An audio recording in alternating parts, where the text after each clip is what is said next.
edition of the NRW Checkpoint. Of course, I'm your man, WebsterStyle. As always, I'm joined by Brian Sapph. Brian, how are you today, sir? I'm all right. How about yourself? Good, man. A little tired, but pushing through. Understood. We got some good games this week, Brian. I'm Okay. looking through this list. I'm like, oh, all these look really cool, really exciting. Can't wait to talk about them.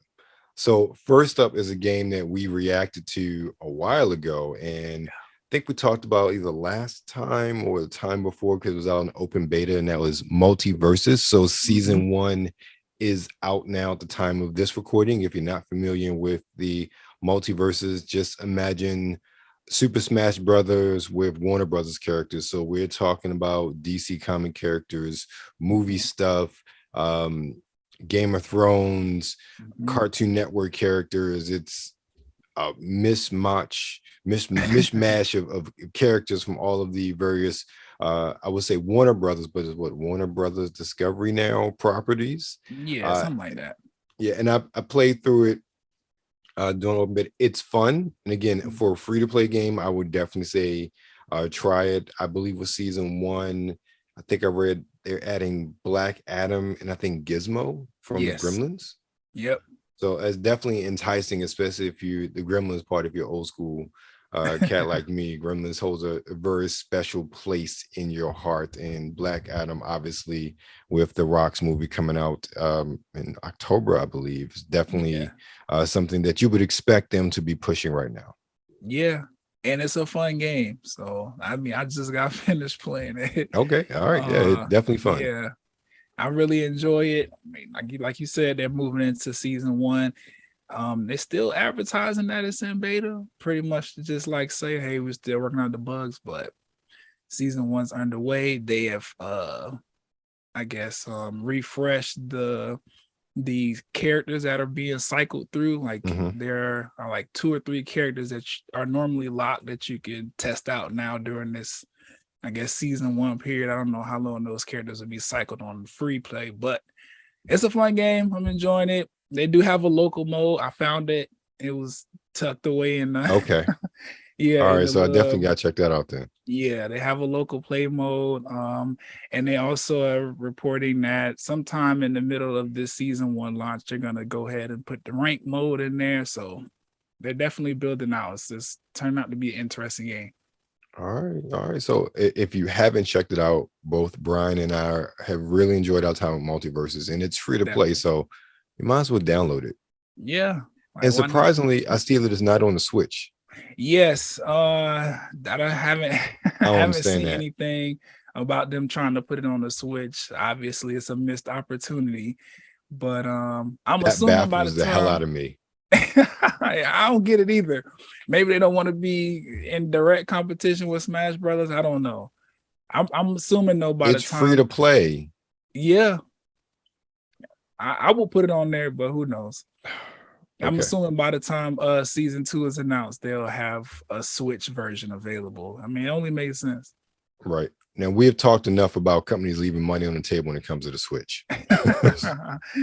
They want to continue to do it, so that's on them. Well, this next game is only on the Switch and PC, so they know what they're doing there. And that's Blossom Tales 2, The Minotaur Prince, and this is an action game. This is a Zelda-inspired action-adventure game that takes place 100 years after the original game. Okay. Not familiar with the original game, but okay. Fans can look forward to going on a journey through haunted forests, pirate shores, and mysterious lands over vast open worlds. It will include charming towns, terrible enemies, tricky puzzles, and powerful weapons. There will be side quests, mini dragons, caves, and locations to find, choices that influence the story and events, and a range of weapons and abilities. So basically, it's a Zelda-style game. And again, nothing wrong with that, but you know what to expect when you say Zelda-inspired action-adventure. Okay, we get it. Right. It's going to be interesting because is this a direct? No, that's not a direct sequel. This inspired. Okay. Yeah, it's a Blossom Tales 2. So there was a Blossom Tales 1, apparently. So, and this looks like we're watching a trailer for that. I think it's at Zelda was a Link to the Past sort of style gameplay or look. So a lot of these Zelda inspired games that I see really take hold in that sort of 16-bit era Zelda as far as their presentation and gameplay, not so much of the 64-bit Majora's Mask and that sort of thing. So it's very interesting. I think this kind of holds on to the older school Zelda. Yeah, I can see that. That sounds cool. So next up, Rollerdrome, and this is a PS5 or PS4 5 and PC. Now, this is the one thing I love and hate about PlayStation. PlayStation is very good about saying that as an exclusive, but they're also very good in saying how long of an exclusive it is on the advertisement. The advertisement clearly says exclusive up until February 15th of 2023. So it's a 6-month time be exclusive. I'm like, okay. I don't want to say big whoop, but I don't think we really care anymore as gamers. For the most part, for a title like this, and no disrespect for a title like this, it seemed like the only titles that really matter being exclusive are those big AAA games. And but Rollerdrome looks cool. It looks very cool. And I feel like this, and when we watched the trailer, because I literally started the trailer, I'm like, let me stop. I feel like this is something that definitely needs to come to Game Pass when the exclusivity is done, because it looks like that sort of game that will find its footing on Game Pass. But let's get into Rollerdrome. It's an action sports game. We looked at that Ubisoft roller derby game or whatever it was a couple weeks ago. Well, this one is Rollerdrome is a single player third person action shooter that seamlessly blends high octane combat with fluid motion to create an action experience like none other. Dominate with style in cinematic visceral combat where kills net you health and pull off tricks and grinds provide you with ammunition. So right there, I'm sold on the premise of the game. Yeah. Sound like something different and unique. I feel like we might have discussed Rollerdrome before. Is this a returning game? Let me see. No, this is brand new release. You might have watched the trailer for it before. I feel like that's what happened. So, either way, they're blending skating and shooting. Shooting and killing. You're right. So it should be a fun time. Right. Exactly. So we're definitely watching the trailer for that. I'm like, that looks awesome. Next up is a game we did a reaction to for the trailer a couple weeks ago, and that's Kirby's Dream Buffet. And of course, it's Kirby's coming out for the Switch. I will tell you, I'm enjoying the love that Kirby's getting this year. Yeah, this is resurgence for him. This is great. Really, what in the past 2 years, we had Kirby Fighters, and then we had the platform that came out, and now this. Yeah, the Dream Buffet thing. This is a one that I still haven't gotten a chance to play. Oh, I have the demo. That's right. I needed to check that out. So Dream Buffet is a full-player multiplayer experience where everyone competes to gobble up the most strawberries and dominate their opponents. It's a bit like Fall Guys from the sound of things, but with the distinctive Kirby flair, including copying of abilities. Which is going to be interesting because we all know that's Kirby's main thing there. He eats whatever he eats, he turns into. That's going to be fun. Sucking, blowing, and taking on abilities. Right. So that's Kirby's Dream Buffet. Now this next game is probably the one game that for me, I wouldn't say excited for, but it's one that I saw in some of the summer game showcases. It's weird, like summer's almost over, but it's still summertime. Right. A few months ago, and it really intrigued me. And it's Cursed to Golf, and this is come out on everything: PlayStation's, Xboxes, Switch, and PC. And it is billed as a roguelike Metroidvania game. And I've talked to you about my lack of enthusiasm for roguelikes. Not saying I don't like them. Everything's coming out as a roguelike right now. Yeah. But when I read you this trailer, you're definitely going to be intrigued. And we are going to read you the description. You're going to be intrigued, but we're actually watching the trailer as well. So play as the cursed golfer trapped in golf purgatory after a freak accident takes you out as you're about to take the winning shot in the international tournament. Legend says that playing through the devious courses across golf purgatory will get you back to the land of the living. and, more importantly, to the trophy you were about to win. Each course is governed by a ghostly legendary caddy who will tutor you in the mystical ways of golf to aid you on your quest for redemption and revival. Okay. If that doesn't sound interesting, I don't know what. It does. And looking at the trailer, like you're actually golfing amongst these levels, and there's all this geometry and whatnot, and then there's skills you're going. I'm like, this is not something I would necessarily think I want to play, but this looks cool. Yeah, that sounds interesting. It seems like a very riveting story is also attached to this game. So we'll see what's going on with the curses of golf. Yeah, we'll definitely get more into that after we watch the trailer. Next up is RPG Time, The Legend of Wright, and this is out on the Switch, and it's not too much about this game. We already talked about it back in March when it came out for the other system, so now it's finally debuting on the Switch. They realized they wanted that Switch money, so they're like, we'll take a couple months, but we'll drop it. Yeah, they seen the video. I'm pretty sure we said something about it. Right. All right, next up is Thymesia, and this is on just next gen systems, Switch and PC, and that's kind of weird that it's not on PS4, PS5. Now I see we're getting a lot of these games that are coming out, and I'll keep saying next gen, even though it's current gen. Next gen systems only, and not their predecessors. But you don't usually see that and the Switch. Right. If it's on the Switch, then there's no reason it couldn't have been on the PS4 or the Xbox One. So Thymesia is a grueling action RPG with fast-paced action and an intricate plague weapon system. In a kingdom where death spreads, play as the mysterious character known by the codename Corvus. Prey upon your enemies, wield the power of disease, and find the truth in your own memory. So the description makes it sound very interesting. Unfortunately, we're not watching a trailer for that, so you got to watch that one on your own.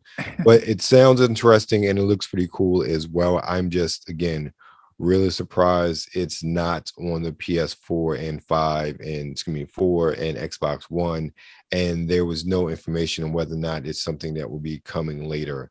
But I would think that you will probably want to drop those versions first and then upgrade them to the 4 and 5 versions. Again, particularly because you have a Switch version. Right. That's what I don't get. I agree. Maybe, I don't know. I don't get it. I know there's a sort of a production ramp up when it comes to the new Xboxes and PlayStation 5s or whatever. So maybe they just like, well, they about to start phasing out the current gen. So who knows? But I agree with you. It doesn't make sense to like not have it for what's out. When you have almost 120 PS4s or whatever it is still rocking around and 60 Xbox Ones, I wouldn't leave that money on the table if I didn't have to. Right. That's me personally. And especially with Xbox, at least, how easy it is for people to upgrade to the newer system. Where they don't make you pay more money with smart delivery. You buy it once, you play on any system, you get the upgrades. I'm not a game developer, but I would think as a game developer, that would make it more enticing to me to develop for those multiple platforms. At least that's me. Again, I don't know the difficulty in that, so I'm not going to say act like I know. But from a business standpoint, sounds like smart money right now. 3 years from now, no, it wouldn't be smart money. But today, yeah, it's smart money. I'm with you. All right, so that's Thymesia. Next up is probably the most, and we already talked about Curse to Golf, and I'm about to say this, probably the most peculiar and unusual game on this list, and this is We Are OFK, and this is on a PS4 and 5, Switch and PC, and this is a rhythm music game, and it's a summary from the indie pop group OFK. Now, Brian, are you familiar with OFK? I'm gonna say no. Okay. Neither was I, because I'm not too hip. So you know. I mean, that doesn't indie pop band from when? Today? Yeah, today. Apparently their current indie pop band, but okay. Comes the story of how 4 friends came together to release their debut EP without throwing their phones at walls in frustration. We Are OFK is an interactive narrative series of arguing over lyrics, sending sad texts, and playing interactive music videos. That doesn't Okay. sound too exciting. I mean, it sounds like an indie band of today's Sounds like real life. time. I'm Brian, I don't know about this one. I It's too mean, much like real life. yeah. But I guess there's a market there. I play video games to kill aliens, not to argue over text and send sad text. Right, I could just turn Look, to my phone and I do don't care that. what your relationship status is, or if you have children or not. We've all done that probably in the past week, one of the two. Well, argue over that. Well, at least the sad text part, maybe not the arguing over lyrics.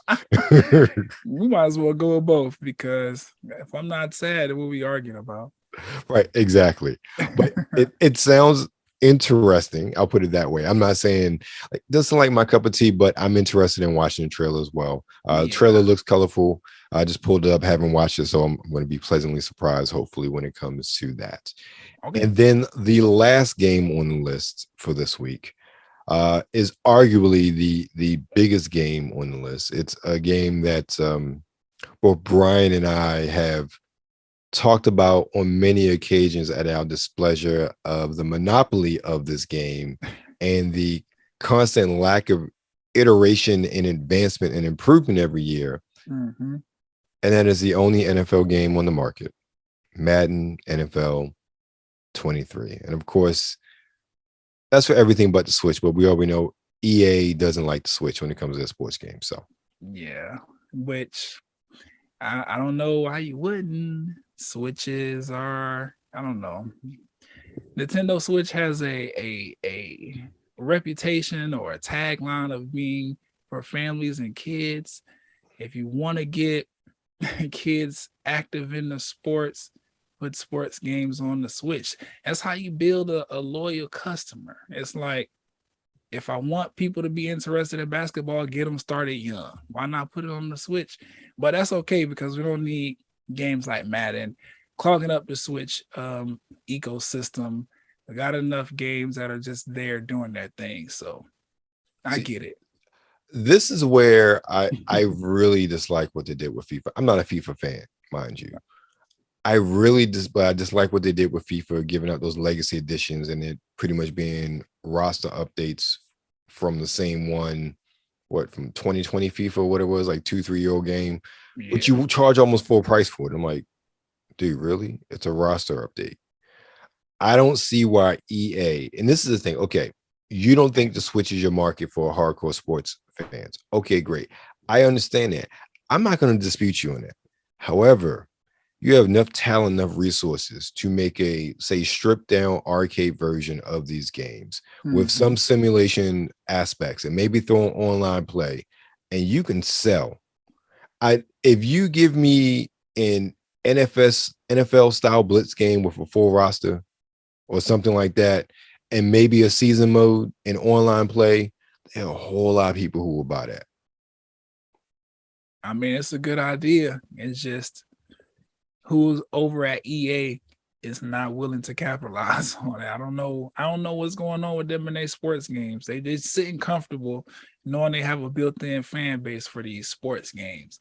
And they're not doing anything to, I don't know, entice new players to come along. They're not doing anything to retain old players. It's just like, if you're a fan of the NFL, you're going to play this game. So might as well just put it out and let you spend your money on it. But it's like, I don't know. They could be doing different things. Yeah, I would like agree with that. Just a roster update, not $50, but maybe $10 roster update. If you want to, be fancy, be like, oh, if you pay $20, you get like an extra something for DLC prices or whatever. I don't know. But a new game every year for $60 and nobody is changing. Nothing is changing about the game. You have minor updates, but this is what I'm saying. Again, I am not a game developer. Okay. So I don't really know. Either. And I will say this again. So if anybody's out there as a game developer who really wants to, kind of school me, that's fine. But I'm pretty sure it's very hard to make substantial changes in a game when it's yearly. People, to the better. I'll put it that way, because people, as much as people love 2K, right? You talk about that every year about how you don't have substantial changes. And what changes you do have, it's like microtransactions or another way to nickel and dime you. Right.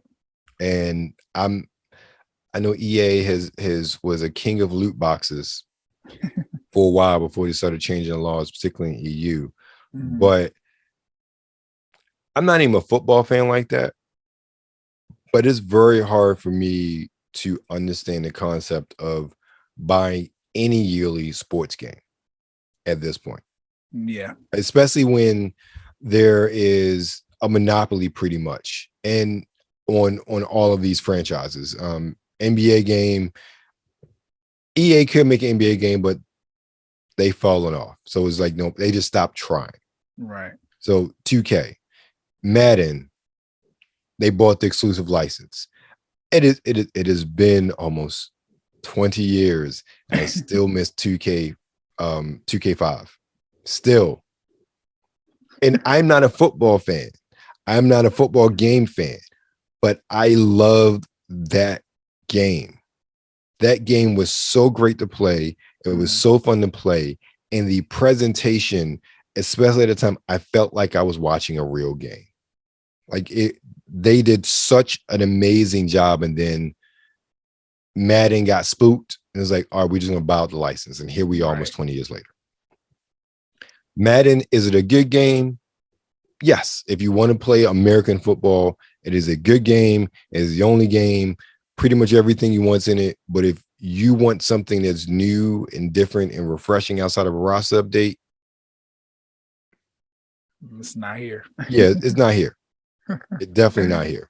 So, I mean, but that's kudos to them though for continuing to work on this game. I'm pretty sure, like, as a game developer, like at some point you have to be like, back on working on Madden again. Like, what am I not gonna change today? Like, right. They do what they can.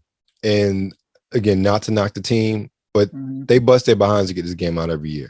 You know, and to their credit, it looks good. It's the most accurate as far as a football game is concerned. Like, it really looks like you playing like professional NFL when you're on those sticks. Oh yeah. It's just, you know, $60 a year for every year for you to just tell me that a couple characters got switched from different teams. I'm not feeling that.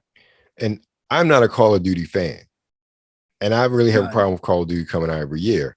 But even with Call of Duty coming out every year, it's a different game and a different development team every year. Like Treyarch or whatever's left of Treyarch isn't doing Call of Duty every single year. Their game is like every other year, every 2 years, or Raven, or so it's not the same ones over and over again. It's not the same game, or even though for some it does seem like the same game, but there's a different story, different setting. There are some changes in what happens with these games every single year. Yeah, Call of Duty's trying. I could say that for them. They're trying. It's just give us a break. Right, exactly. All right, so we're gonna stop ripping on Madden. Let's get into some golf. Our first trailer up is Curse to Golf. All right. Product not yet rated. It's Cursed to Golf. And I don't even really fancy golf like that. I don't feel like it's a very riveting sport, but I had to be forced to do it. Okay, this is cool. Oh, damn. Your soul is mine.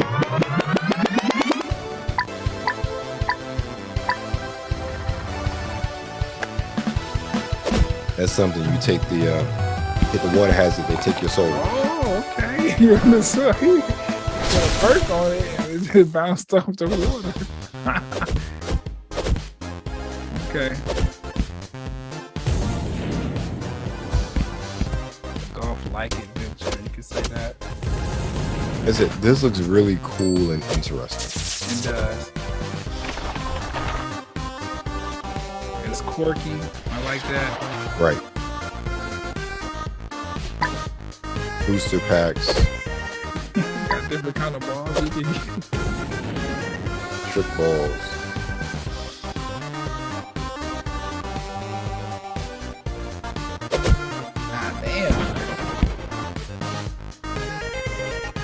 Be a professional golfer. Yes. This. Can we get Tiger Woods to play Curse of Golf? That would be cool. I watch that. It might be about him as long as he been golfing. I think he might be stuck. Hey, never know. Well, that's Curse of Golf. Like I said, it's different.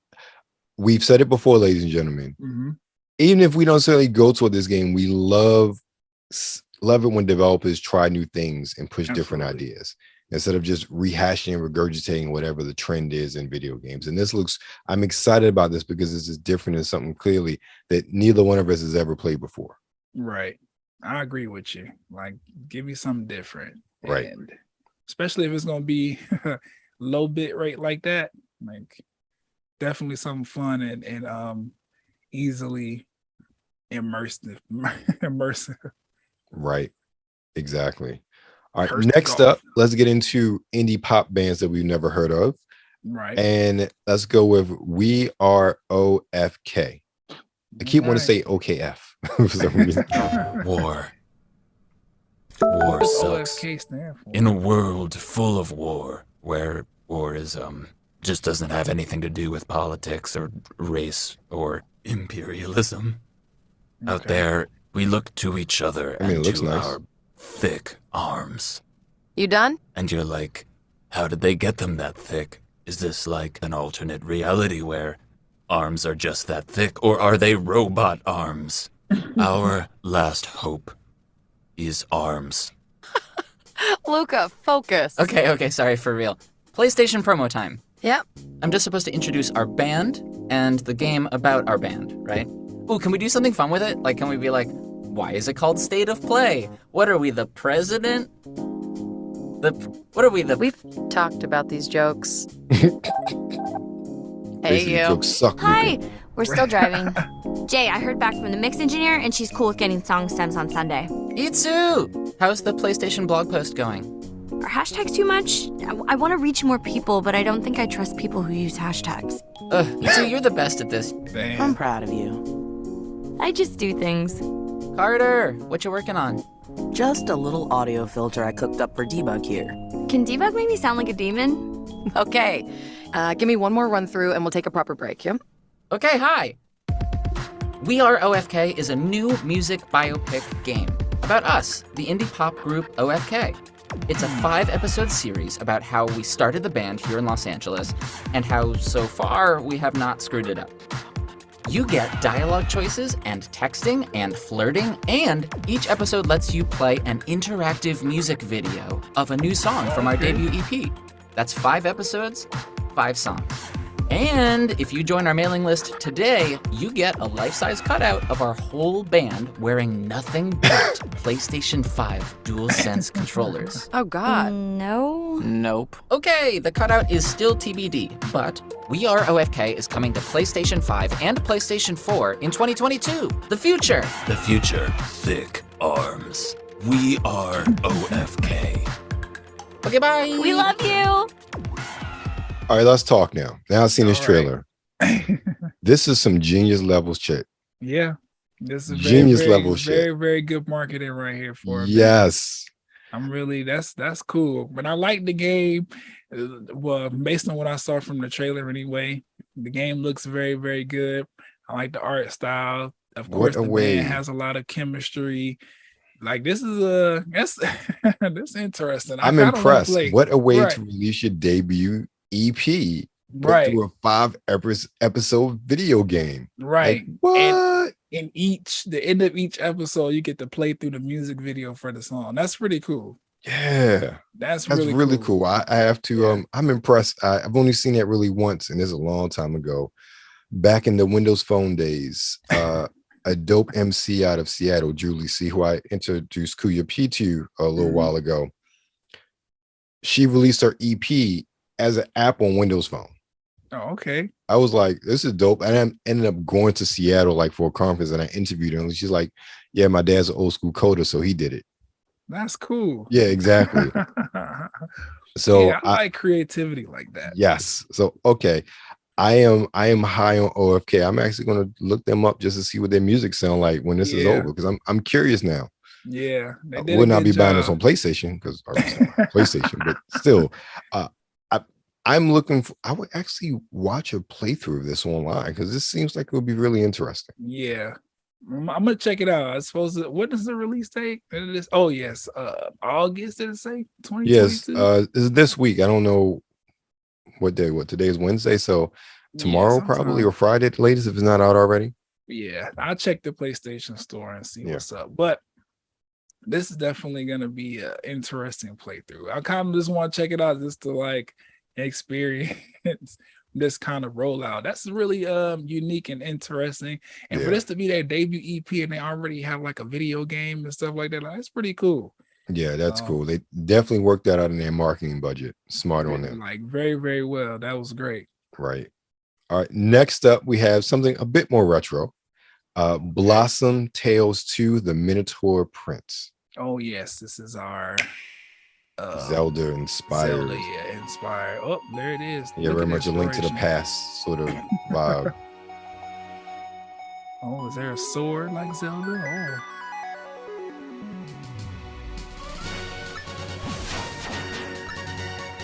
Why does the music even remind me of Zelda? I mean, it's Zelda inspired. It wasn't playing with you when they said I mean, this looks cool. You can't go Yes. wrong when you're Zelda inspired. right.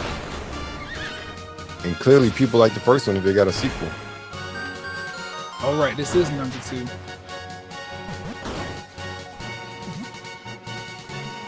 Yeah, this is right on home with the Right. Switch.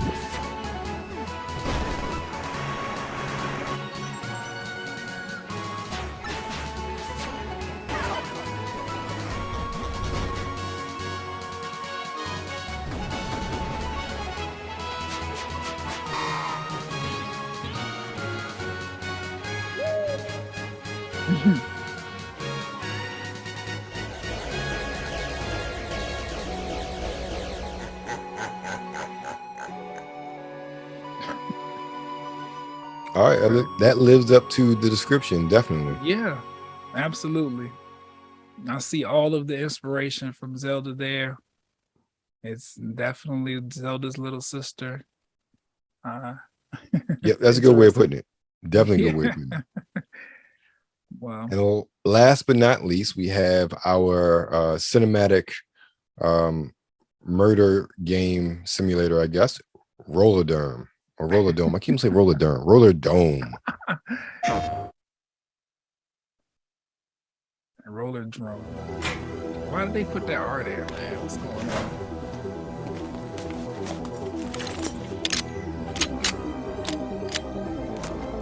That was a bag of guns.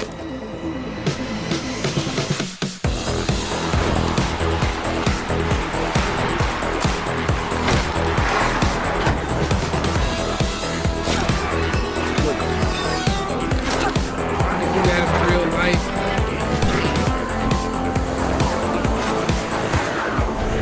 Okay, right now, this needs to be like a series on Adult Swim.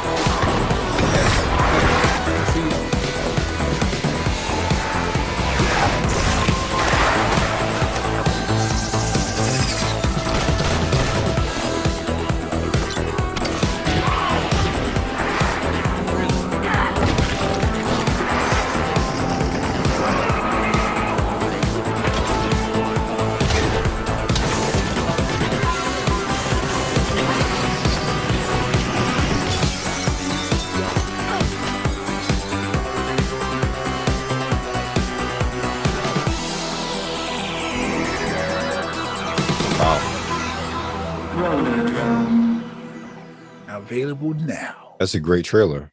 It is. Rollerdrome. All right, that's we had some pretty good titles this week, Brian, to look over. Like I said, it's a really good week in gaming. Yeah, a lot of diversity. I noticed we took a break from simulators this week. Yes.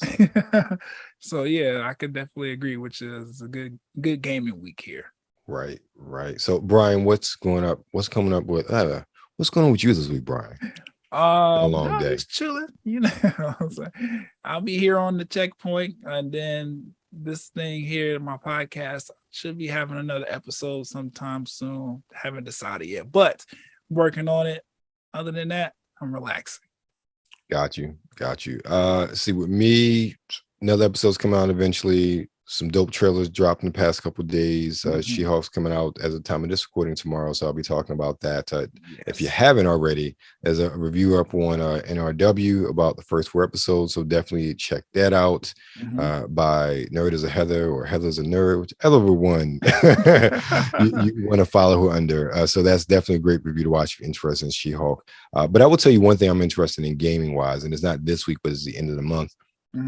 There are a bunch of games leaving Game Pass, but there's one game that was announced that I played the demo a while ago. It's not a game I wouldn't say you buy, but it's definitely I wanted to play.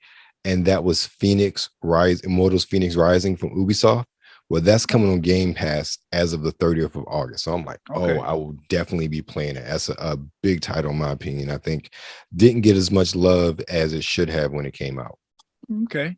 Yeah. As far as I'm concerned, I'll be on Multiversus. Like, I'm really enjoying the game.